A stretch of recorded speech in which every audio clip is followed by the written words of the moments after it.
चलिए साथी, आप लोग जुड़ गए हैं और इस वीडियो में हम लाइव हैं। जो 12वीं का और 10वीं का कल जो एग्ज़ाम स्टार्ट होने वाला है उसके संबंध में लेके या उसी से संबंधित हम लोग इस पे चर्चा करेंगे इस वीडियो में। देखिए, 10वीं का पेपर है और कैसे 10वीं के पेपर को पास करना है।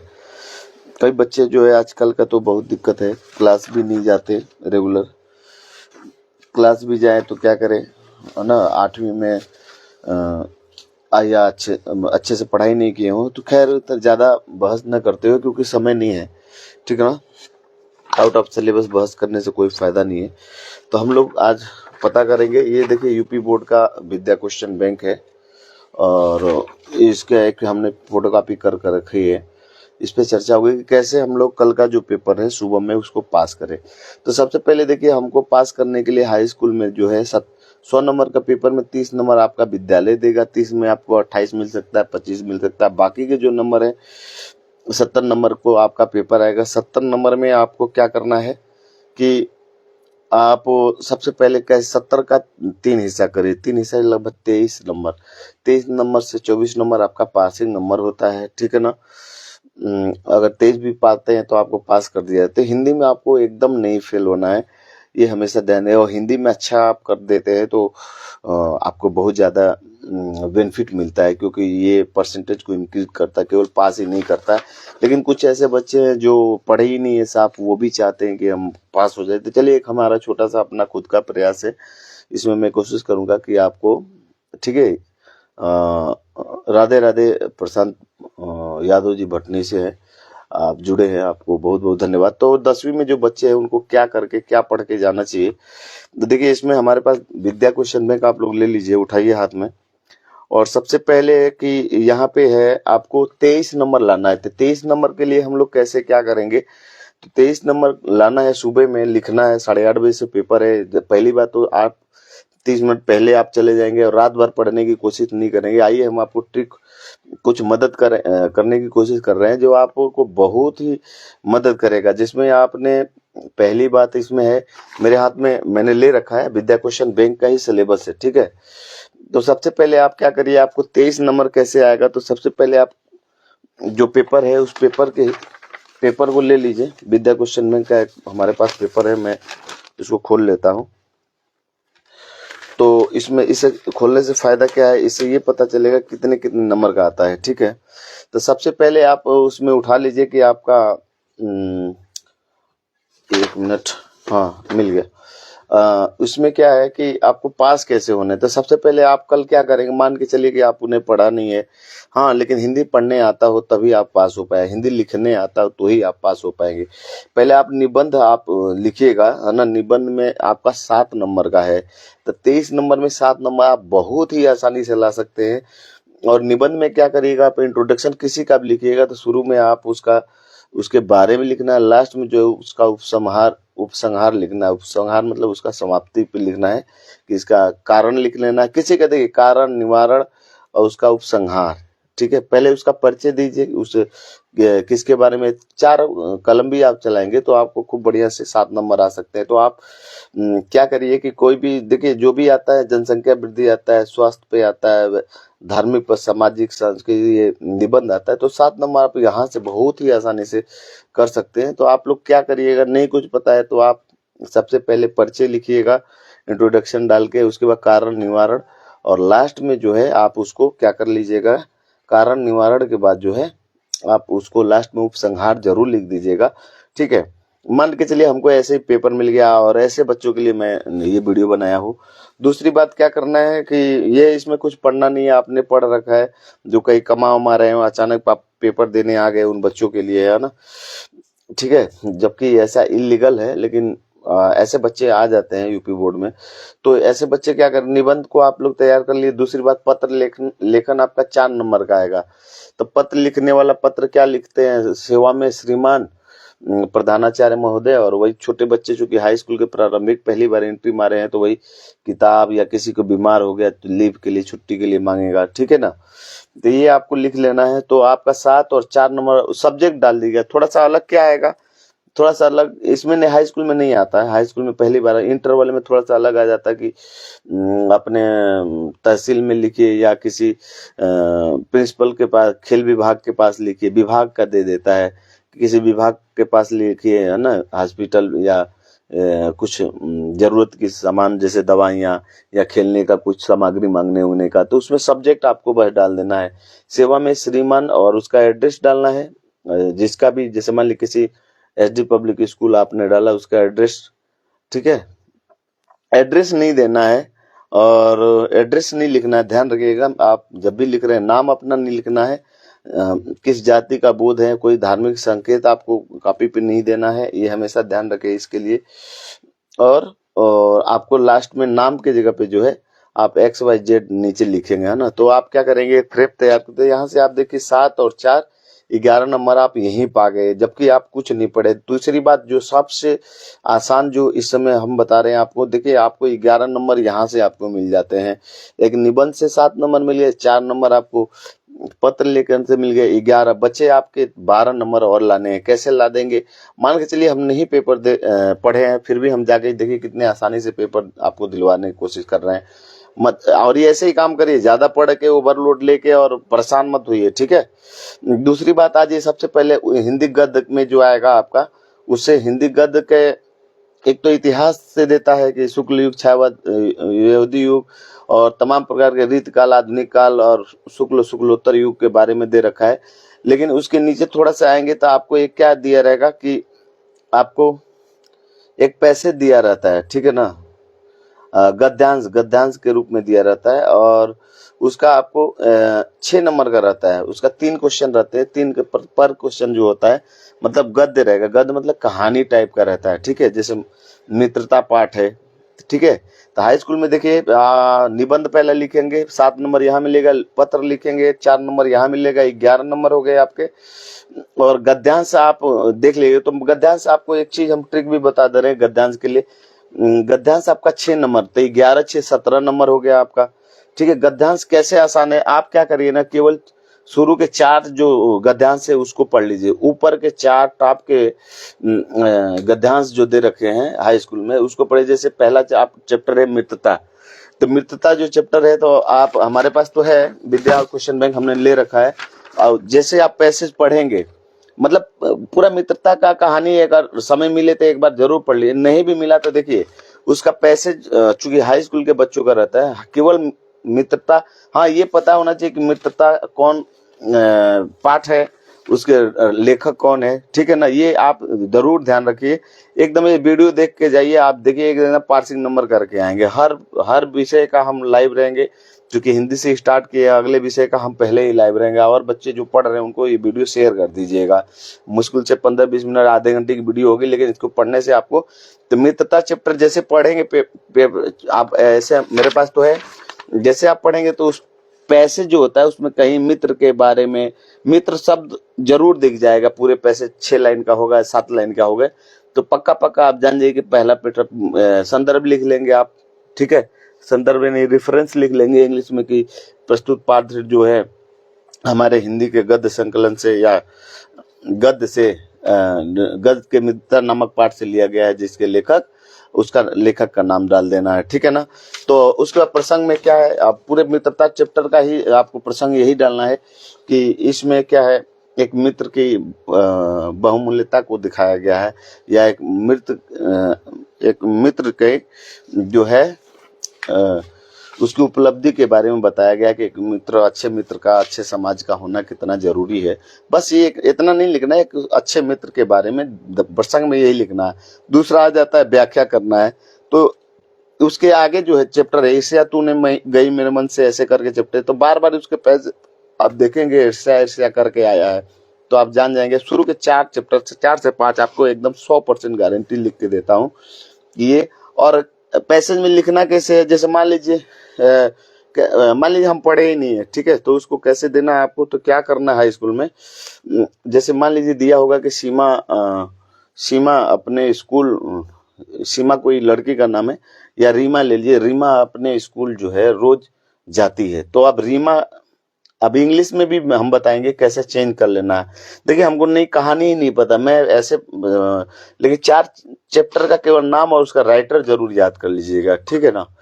तो मान लीजिए रीमा जो है स्कूल जाती है, स्कूल जा रही है, तो रीमा क्या है, स्त्रीलिंग है, ठीक है ना। तो रीमा की जगह पे क्या है, वह लगा दीजिए, वह लगा दिए। और स्कूल तो रीमा क्या होती है, अब स्कूल जाती तो स्कूल को विद्यालय में बदल दीजिए। ऐसे इंग्लिश को ही आपको करना है, उसका प्रोनाउंसिएशन शब्दों का यूज करना है, उच्चारण वाला मतलब पर्यायवाची शब्दों का, प्रोनाउंसिएशन नहीं तो उच्चारण हो गया, पर्यायवाची शब्दों का यूज कर देना। दूसरा सेम जैसे इंग्लिश में कैसे करेंगे हम लोग, सी नहीं, रानी इज गोइंग टू सलेमपुर, ठीक है।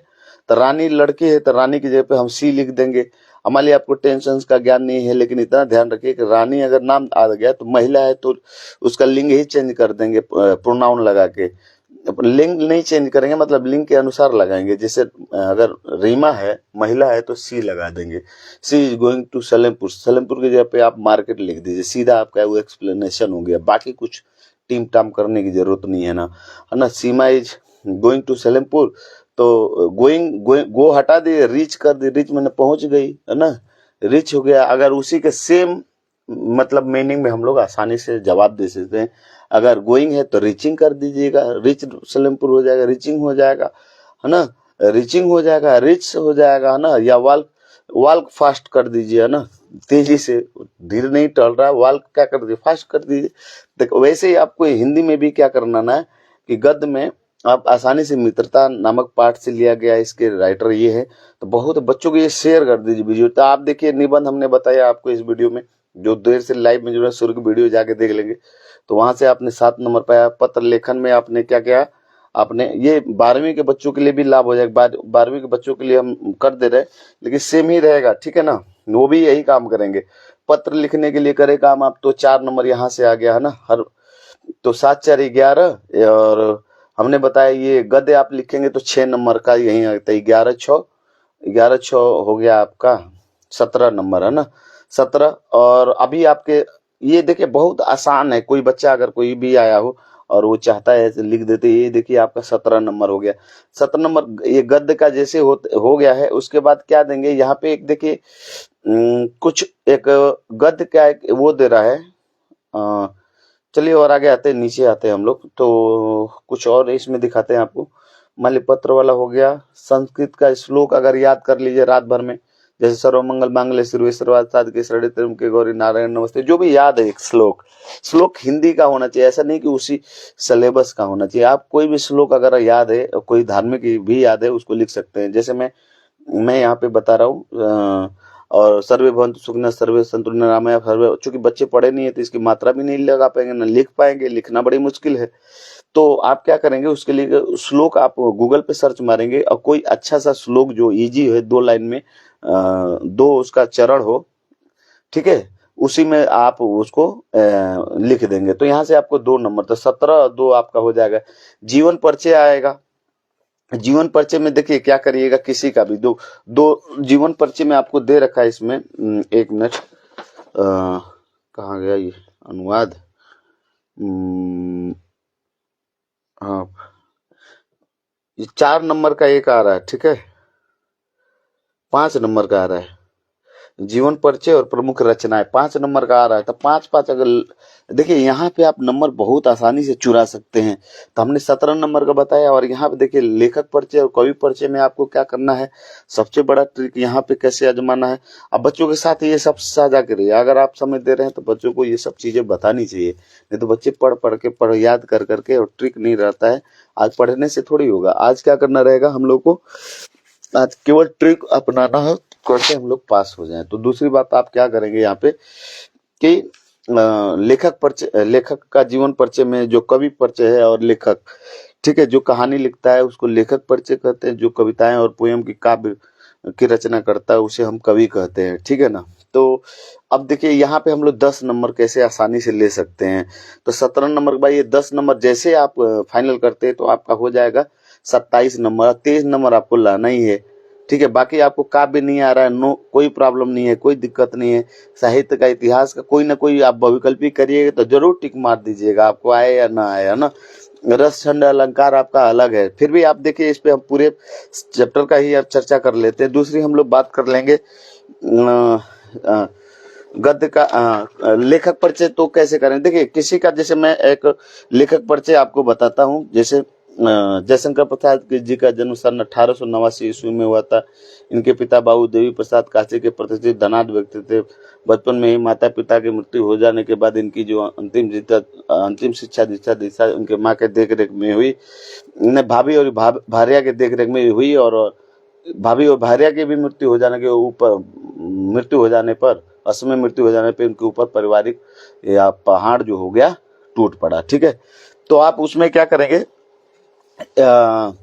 जब इसमें आप देखते हैं तो आप क्या करेंगे, तो सबका एक फ्रेम बन गया। समझिए कि मान लीजिए अब हम पेपर देने गए, हमको कुछ पता नहीं, लेकिन आप क्या करिएगा, 1889 और 1900 मान लीजिए, हम मान के 39 में अगर मर गए, ठीक है, तो आप 18-19 तो याद है। अगर 1889 में जन्म हुआ था, 1939 में मर गए हों, तो एक मतलब सन हमको याद नहीं है, एक ऐसे लिए ले रखे हैं। ठीक है, अगर 1889 में उनकी जन्म होती है जयशंकर प्रसाद जी का, और 1900 तो 18-19 तो आपको याद हो गया ना। लास्ट के 2 डिजिट आपको याद कर लेना है। ठीक है, 1889 का 89 ले लीजिए, 89 माने 89 ले लीजिए। सीबीएसई बोर्ड के लिए भी है ना, केवल लैंग्वेज का अंतर है। ठीक है, अब हिंदी तो हिंदी में ही रहे, हिंदी में तो कोई लैंग्वेज नहीं होगा। और मृत्यु वाला 1939 जो है उसका 89 और 39 याद रखिए। ऐसे 4 नंबर हो गए आपको, 2-2 4 नंबर यहाँ से मिले। फिर एक और लेखक का आप 4 नंबर याद कर लें। ऐसे करके 4-4 8 और 2 10। चाहे तो मोबाइल नंबर आप रख सकते हैं, आप उसको मोबाइल नंबर हो जाएगा। अब आगे के 2 जान जाइएगा, 18-19 लगाना, अगले में ये लगाना, अगले में ये होना। और जिसका इस क्रम में 18 और 19 के बीच में आ रहा है, उनको एक पास लग जाइए, तो ऐसे आपको सन याद हो जाएगी। सन याद हो जाएगा तो सबको सभी के लिए आप यही डालेंगे। बचपन में ही सभी लेखकों के जो है संघर्ष किए, बचपन में उनके माता पिता की क्या हुई है, मृत्यु हो गई है। तो आप लोग ऐसे ही सबका सेम फ्रेम डालेंगे, है ना, और लिखेंगे इन्होंने हिंदी की विधा को बहुत आगे बढ़ाया। सबके लिए यही लिखेंगे, सबको, है ना, क्योंकि एक ही लिखना है ना। आएगा तो 4-4 8 आएगा, लेकिन आपको एक कवि का लिखना है, एक लेखक का लिखना है। तो लेखक का कैसे लिख लेंगे, उसमें आप लिखते जाएंगे और सबको लिखेंगे सेम चीज। माता पिता का नाम नहीं याद है तो कुछ भी डाल सकते हैं ना, कोई नाम डाल दीजिएगा, बेझिझक कोई नाम डाल दीजिएगा। ठीक है, और नहीं तो ऐसे लिख देंगे माँ बाप बचपन में ही, सबको माँ बाप जन्माते हैं, तो बचपन में ही इनके माँ बाप ने बहुत अच्छे से पोसा पाला, बहुत अच्छा परवरिश दिया। सबके सार्वजनिक शब्दों का आप लोग यूज करिए। ठीक है, और तो ये हो जाएगा आपका। दूसरी बात कि बचपन में ही माता पिता मर जाते हैं, संघर्ष करते हैं लोग, तो सबके लिए सेम चीज रहेगा। और लास्ट में लिख देंगे साहित्यिक, वो एक व्याख्या करके उनको करना रहता है। ठीक है, प्रमुख रचनाएं याद है तो लिख दीजिएगा, 1-2 रचनाएं याद ही रहेगी।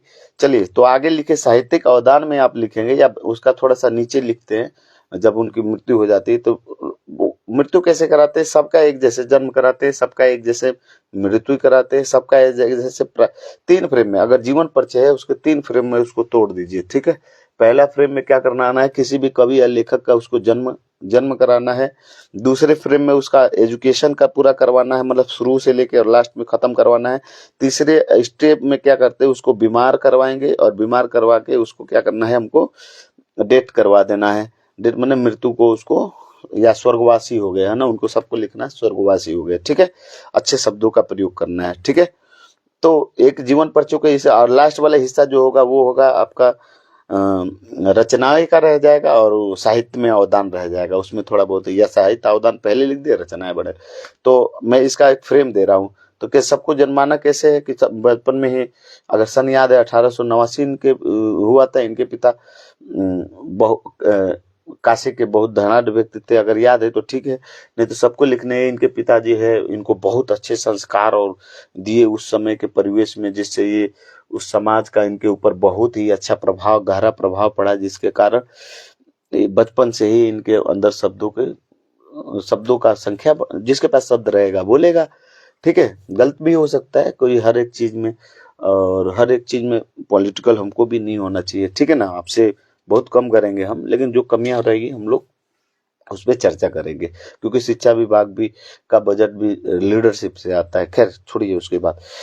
तो हमने क्या किया कि इनके माता पिता क्या है, पढ़ाई, अब पढ़ाई का कैसे, बचपन में इनके माता पिता की मृत्यु हो जाने पर इनका बचपन पे ही ये खुद ही अपने से पढ़ाई करना शुरू किया, अपने कमा के। देखिए जो पढ़ाई कर रहा है वो भैया आगे जाएगा, कोई रुक नहीं पाएगा, शब्दों को सीखेगा। सोशल मीडिया हर एक जमाना, हर बार प्लेटफॉर्म चेंज हो रहता है, तो एक बार हर एक दशक में एक प्लेटफॉर्म चेंज हो जाता है, ठीक है ना। कोई देखिए कोई सीडी कैसेट खूब ढेर खरीद के रख रहा हो, तो पता चला मेमोरी आ गया, मेमोरी रख रहा पता चला ये आ गया, है ना। देख रहे हैं ना। तो हर एक दशक में मान के चलिए आपके अंदर अगर प्राइवेट सेक्टर में है तो गुणों को बदलते जाना, लेकिन पढ़ाई है तो बोलते जाएंगे, बदलते जाएंगे, ठीक है। तो ऐसे करना है आपको, वॉच करना है, ठीक है ना। तो इन्होंने अब कैसे लिखेंगे उसके, चलिए जन्मा दिए। फिर दूसरा हम उसमें बोलेंगे कि इन्होंने बचपन में ही इन्होंने पास के प्राइमरी स्कूलों में अपनी पठन सामग्री, प्रारंभिक स्कूली शिक्षा को प्राप्त किया। और बचपन में उनके माता पिता की मृत्यु हो जाने पर इनको पूरा पढ़ाई के साथ पूरा पारिवारिक जिम्मेदारी इनके ऊपर आ गई। लास्ट में अब क्या करें, इनको बीमार कराएंगे। पारिवारिक संघर्ष को इन्होंने ज्यादा दिन तक सह नहीं सका, इनका शरीर क्षय रोग से प्रभावित हो गया, या कमजोरी होने के कारण शरीर जो बहुत कमजोर हो गया, जिसके कारण मात्र बहुत कम उम्र में, मान लीजिए हमको सन नहीं याद है, वर्ष नहीं याद, तो बहुत कम ही अल्प आयु में ही इनकी मृत्यु हो जाती है। लेकिन इन्होंने हिंदी जगत के तमाम विधाओं में या अलग अलग गद्य पद नाटक कला सब विधाओं में इन्होंने बहुत अच्छा प्रभाव डाला, हिंदी को आगे बढ़ाया, ठीक है। और अंत में इनको पहले वो डेट करा लेते हैं ना कि इनकी क्या हो जाती है, शरीर क्षय रोग से ग्रसित हो जाता है, सूखा रोग से या कोई भी, जिसके कारण ये मर जाते हैं, है ना। उसके बाद रचनाएं में लिखेंगे इन्होंने, तो रचनाएं में साहित्यिक अवदान पहले बोल देते हैं, सबके लिए सारे लेखक, कवि के लिए भी यही लिखना है, राइटर लेखक के लिए भी यही लिखा, क्या लिखेंगे। और इंग्लिश में यही सेम रहेगा, बस इंग्लिश में आपको कन्वर्ट करने आना चाहिए, जो कि अगर वीडियो में बने रहेंगे तो हम उस पर जरूर वीडियो डालेंगे, आप लोग कमेंट करिएगा, है ना। उस पर जरूर वीडियो डाल देंगे, आप ट्रांसलेट कर लेंगे, उसका कन्वर्ट कर लेंगे एक भाषा हिंदी को आराम से। जितना बढ़िया हिंदी नहीं जानेगा वो इंग्लिश कभी जान ही नहीं सकता, खास तौर में भारत में। अगर कोई आपको कह रहा है कि बिना हिंदी का आपको हिंदी का इंग्लिश अगर वो सिखा रहा है, तो वो आपको मूर्ख और चूतिया बनाने के सिवाय कुछ भी नहीं है, ठीक है ना। हिंदी मान ली नहीं जानेंगे आप, अब मान ली हम जान गए कि संदर्भ जान गए तो रेफरेंस जान जाएंगे। संदर्भ में लेखक और पाठ का नाम लिखा जाता है, वही सेम चीज होती है। आप गद्य में लिखते हैं तो वही आपको प्रोज में लिखते हैं, जो पोएट्री इसमें लिखते हैं, प्रसंग आप लिखते हैं उसमें कॉन्टेक्स्ट लिखते हैं, वही सेम प्रसंग छोटा सा लिखते हैं, पूरे सार होता है वैसे वही इसमें रहता है। तो आपका इंग्लिश भी दोनों अलग नहीं है, ठीक है ना। इस चीज को हमेशा ध्यान रखिएगा आप लोग। और तो फिर आप नीचे जाएंगे, जैसे साहित्यिक अवधान में कैसे लिखेंगे, रचना से पहले लिखिए या पहले रचना के बाद लिख दिए, क्या लिखेंगे कि इन्होंने हिंदू साहित्य को बहुत ही आगे बढ़ाया, हिंदी जगत के इतिहास को बहुत आगे बढ़ाया, ठीक है ना। कवि ने या लेखक ने, दोनों के लिए सेम लिखेंगे, है ना। ये बहुमुखी प्रतिभा से बहुत ही संपन्न थे, इन्होंने हिंदी के तमाम विधाओं में गद्य पद नाटक रचना सारी विधाओं में काम किया, अपनी लेखनी से हिंदी जगत इतिहास को जो है समृद्ध बनाया। तो ऐसे करके, और जैसे इसी को इंग्लिश में कन्वर्ट कर लेना, आपका इंग्लिश में हो जाएगा। तो ये प्रोज पोएट्री गद्य पद सबका हो गया ये। तो सेम आप करेंगे, सेम तो वीडियो आप लोग जो, तो ये आपका हो गया यहाँ से। तो आप देखिए कल के पेपर में हाई स्कूल के बच्चों के साथ जो भी वीडियो देख रहे हैं, अगर गार्जियन हो तो बच्चों के साथ शेयर करिए। इसमें कोई राजनीतिक बातें नहीं है, कोई, है ना, केवल बच्चों की बातें है। कल पे ज्यादा बच्चे पढ़े नहीं है ना, जब पढ़ेंगे माथापच्ची करेंगे, उनको ट्रिक नहीं पता है कैसे पास होना है। आप 7 नंबर आपको हमने दिलवाए, निबंध से दिलवाए 4 नंबर, अगर आप लिखेंगे तो ही मिला है, दिला नहीं दिए। 4 नंबर आपको पत्र लिखना, 7 4 11 यही हो गया। एक लेखक का कवि परिचय लिख दीजिए, 4 4 5 5 10 नंबर गए थे, 21 नंबर तो यही हो गया, ठीक है। गद्य आप लिख दीजिए 6 नंबर का, 21 6 27 नंबर हो गया। तो अगर 27 में से मान के चलिए कि आपको 23, 4 नंबर नहीं मिला, 23 मिलेगा। अब बाकी और तो लिखेंगे ही, जैसे में आपका रस छंद अलंकार आ गया, ठीक है, ये एक एक नंबर रस आ गया, अलंकार आ गया, है ना। तो हास्य रस करुण दो ही में से आता है। तो रस में देखिए आपको हम बता रहे, रस रस हाई स्कूल का इसमें है, इंटर का हम जल्दी अभी 1 घंटा या 2 घंटे बाद थोड़ा एनर्जी हो जाएगा तो आपके लाइव आएंगे, है ना। तो चलिए, इसमें हम रस है, काव्यगत सौंदर्य में एक एक नंबर का है। रस में क्या करेंगे, रस में हास्य रस के बारे में हम जानेंगे। हास्य रस क्या होता है, इसका स्थायी भाव, सबका एक फ्रेम तैयार करिए। इंटर वाले भी देखिए, आपका भी आता है ना, बस थोड़ा रस उसमें बढ़ जाता है, नंबर ऑफ रस की संख्या। तो क्या कर लेंगे, तो आप इसमें क्या करेंगे, रस में लिखेंगे हास्य रस और करुणा। हास्य रस में आप लिखेंगे कि इसका देखिए एक फ्रेम बनाइए कि इसका स्थायी भाव सुख हो, हास्य है ना, नहीं, हाँ, हास्य रस हास होता है जब यही हास नमक अस्थायी भाव विभाव अनुभाव संचारी भाव से पुष्ट होता है तो हास्य रस की उत्पत्ति होती है। बस यही है। और हंसने वाली कोई उदाहरण आप दे सकते हैं कि जैसे होता है ना, मुन्ना ने अपने मामा को मूंगफली दिया, मूंगफली फोड़ते ही क्या मामा ने जैसे मूंगफली फोड़ी तो उसमें बालू निकला, जिसको देख के मुन्ना जो है खिलखिला के हंस उठा। या कोई भी नहीं आपको श्लोक याद है, ऐसा नहीं कि मड़ी खोई नहीं, हास रस है ना, तो उसमें है कई बड़ा श्लोक है ना, उसकी मात्राएं नहीं लिख पाएंगे रात भर में, याद करना तो अलग बात है। तो आप उदाहरण में भी कम से कम लिख सकते हैं। दूसरी आपकी जो बात है, हास रस के बाद करो, इसका स्थायी भाव सबका याद शोक होता है। यही शोक नाम स्थायी भाव जब विभाव अनुभाव संचारी भाव से पुष्ट होता है तो करो रस की उत्पत्ति होती है। बस, तो मणि खोई भुजंग से जन्नत शंसा पटक रही थी शीश, अंधी याद बनाकर मुझको किया न्याय तुमने जगदीश। यानी श्रवण कुमार के मृत्यु हो जाने पर उनके माता पिता का विलाप जो है करुण रस का उत्कर्ष उदाहरण है। तो ऐसा नहीं है, कम से कम आप ऐसा, है ना, या बातें लिख दीजिए उदाहरण में कि जिससे कि हाँ लगे कि हाँ इसको पढ़ के, जैसे एक छोटा लड़का है अभी 12-13 साल का है, पढ़ने का समय 8-7 में है और उसको माता पिता की मृत्यु हो जाती है, तो इसीलिए तो लोगों का समाज का हाय निकलता है, वो इतना कम उम्र में माँ बाप नहीं है। अब मान लीजिए जो पढ़ लिख लिया, हम लोग तो अपने पैर पे हैं, माँ बाप का पूरा साक्षात भगवान का आशीर्वाद मिला हुआ है, आप लोग के साथ भी बना रहे, ठीक है। तो रस हो गया। अलंकार में आपका उपमा हो गया, रूपक अलंकार, उत्प्रेक्षा अलंकार, ठीक है। तो इसको आप आसानी से आप कहिएगा, एक वीडियो कमेंट अगर करिएगा तो मैं उसको बना दूंगा ना। छंद में आ जाएगा, रोला सोरठा आपका छंद है ना। तो रोला आपका हो गया, सोरठा हो गया, चौपाई हो गया, दोहा हो गया। तो देखिए एक दो दोहा जो है, चौपाई आपका उसी का है, नाम बस बदल रखा है ना, इसलिए आप लोग होशियारी से देखेंगे। तो चौपाई में क्या होता है, चौपाई में 4 चरण होते हैं, देख के ही लग रहा है 11-11, 12-12, या है ना, उसमें थोड़ा सा डिटेल में वीडियो हम बना के आप लोग को डालेंगे। तो इसमें 4 क्या होता है, तो चौपाई मान लीजिए, चले इसका उदाहरण मेन है, बाकी तो सब फ्रेम आप सबका अगर अस्थाई भाव जान गए तो सारे अलंकार लिख लेंगे, अलंकार, हाँ, रस लिख लेंगे, अलंकार भी ऐसे जान जाएंगे, ठीक है। रति होता है अस्थाई भाव, है ना, ये से कुछ करके उदाहरण इसका कैसे, दोहा का उदाहरण कैसे जानेंगे, क्या बोलते हैं, चौपाई का कैसे। तो दोहा देखिए, दोहा आपको रेगुलर में जो याद है, आपको बहुत दोहा गाने का भी, भोजपुरी हिंदी गाने का भी आपको पता है, लेकिन ये नहीं पता है कि ये दोहा का भाव है ना। जैसे मैं बताता हूँ, जय हनुमान ज्ञान गुण सागर, जय कपीस तिहु लोक उद्धार, दोहा दो चरण में ये खत्म होता है, ठीक है ना। तो याद है, आप लिख दे एकदम फंटास करके, तो यहाँ से 1-2 नंबर आप आसानी से, हाँ। इसके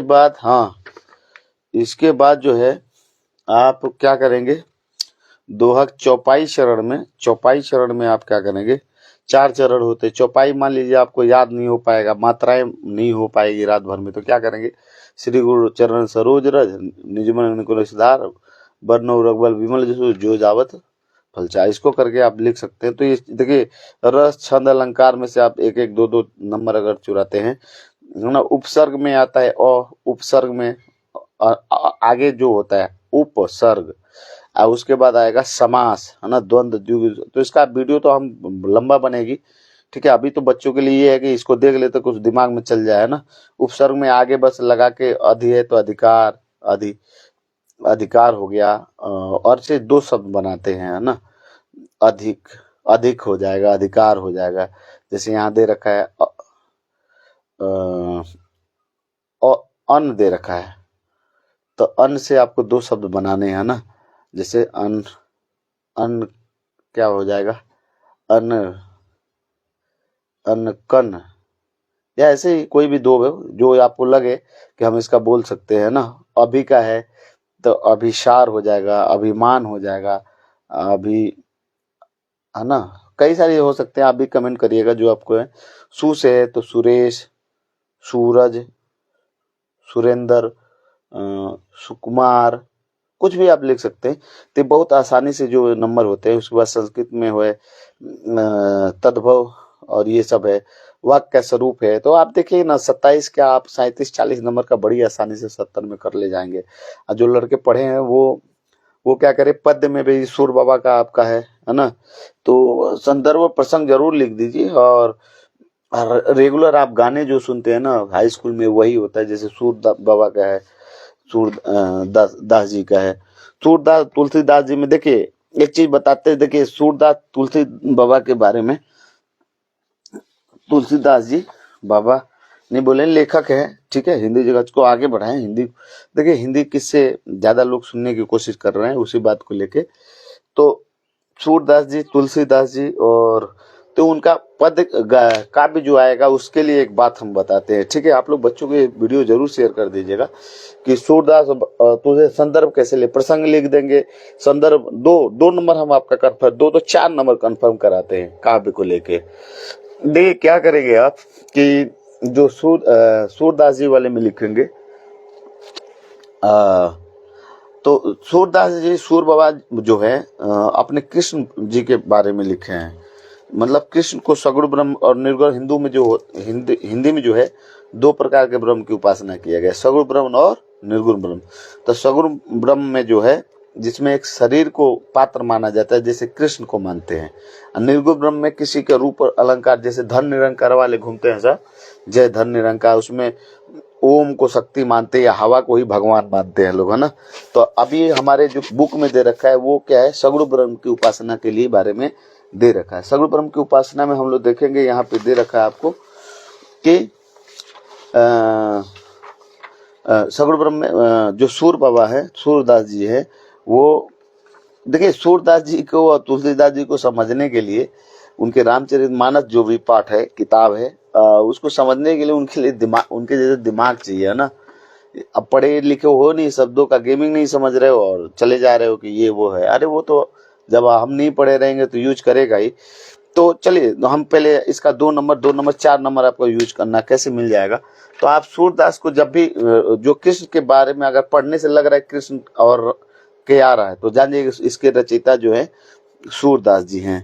और इसमें कृष्ण के बाल सखा लीलाओं के बारे में, या कृष्ण के बारे में, कृष्ण के गुणों के बारे में, या अगर कुछ आपको समझ में आ गया अगर उस पद से, काव्य से, तो आप उसके बारे में लिख दीजिए। कृष्ण के जैसे गुस्से को दर्शाया गया है, कृष्ण के प्रेम को दर्शाया गया है, कृष्ण और राधा के प्रेम को दर्शाया गया है, ठीक है ना। अब ठीक है, अभी इसमें ज्यादा इधर उधर बात नहीं करेंगे, नहीं तो आउट ऑफ सिलेबस चला जाएगा, क्योंकि बच्चों अगर वीडियो देखेंगे तो लंबी वीडियो खींच जाएगी। दूसरी बात ये है इसमें कि प्रसंग हो गया आपका सूरदास जी वाले का, और इनका रसखान बाबा का तो जानते हैं, मानुष हो तो वही रसखान, चरे नित्यानंद की गान में, उसका काव्य का बना देंगे वीडियो, ठीक है।